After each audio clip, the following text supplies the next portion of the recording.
वालेकुम व्यूअर्स, कैसे हैं आप सब लोग। आज हम आपके लिए बहुत ही ज़्यादा टेस्टी समर स्पेशल रेसिपी लेकर आए हैं। जी हाँ, कैंडी क्रंच आइसक्रीम की रेसिपी। तो चलिए चलते हैं रेसिपी की तरफ। कैंडी क्रंच आइसक्रीम के लिए सबसे पहले हम कैरेमल क्रंच बना रहे हैं। उसके लिए मैंने 1 कप शुगर को लो फ्लेम पे कुक करना स्टार्ट किया है। इसे आप थोड़ी थोड़ी देर में हिलाते रहेंगे। ये देखें कुछ इस तरह से मेल्ट होना शुरू हो जाएगी, लेकिन आपने फ्लेम बिल्कुल लो रखना है। इसे अच्छे से हिला हिला के मेल्ट कर लें। ये देखें शुगर बिल्कुल मेल्ट होने लगी है और ये कैरेमलाइज भी होने लगी है।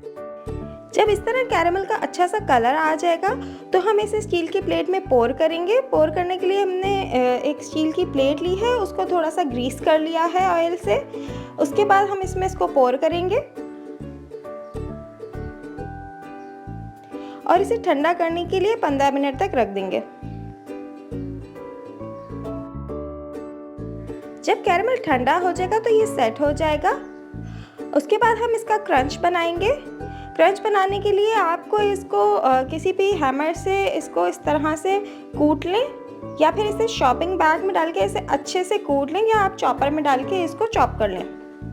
उसके बाद हमने कैंडी बिस्किट्स लिए हैं, 2 हाफ रोल लिए कैंडी बिस्किट के। उसको भी हम इसी तरीके से चॉपर में डाल के क्रश कर लेंगे और इसका क्रम्बल रेडी कर लेंगे। उसके बाद मैंने विपिंग क्रीम ली है, तकरीबन 500 ग्राम। विपिंग क्रीम को विप करने का तरीका ये है कि आप इसे ठंडे ठंडे में ही विप करेंगे, और जैसे हम इसे विप करते जा रहे हैं तो नीचे हम थोड़ी सी आइस क्यूब्स किसी बाउल में रखेंगे, उसके ऊपर अपना बाउल रख के फिर इसको, ताकि ये ठंडा ही रहे और उसी में ये अच्छे से विप होगा और फूल जाएगी।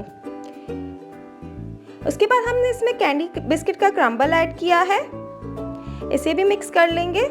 जो हमने क्रंच रेडी करके रखा था वो भी हम इसमें ऐड करेंगे, और आखिर में इसमें मैं 140 ग्राम कंडेंस मिल्क ऐड कर रही हूँ। आइसक्रीम की स्वीटनेस आप अपने हिसाब से भी एडजस्ट कर सकते हैं, उस हिसाब से आप कंडेंस मिल्क ज़्यादा और कम कर लें। इसे भी अच्छे से मिक्स कर लेंगे। जैसे जैसे हम इसको विप करते जाएंगे वैसे वैसे इसकी क्वांटिटी बढ़ती जाएगी, क्योंकि विपिंग क्रीम जितना विप करते हैं उतनी ज़्यादा वो फूलती जाती है। उसके बाद जिस भी कंटेनर में आपको इसको फ्रीज़ करना है आप उसमें आइसक्रीम को पोर कर लें और इसे बिल्कुल लेवल कर लें। उसके बाद इसमें थोड़ा सा कैंडी बिस्किट का क्रम्बल और क्रंच ऊपर से ऐड कर दें और ओवरनाइट फ्रीज़ कर लें। मज़ेदार कैंडी क्रंच आइसक्रीम तैयार है। अगर आपको हमारी रेसिपीज़ पसंद आ रही हैं तो लाइक, शेयर और सब्सक्राइब करना ना भूलिएगा।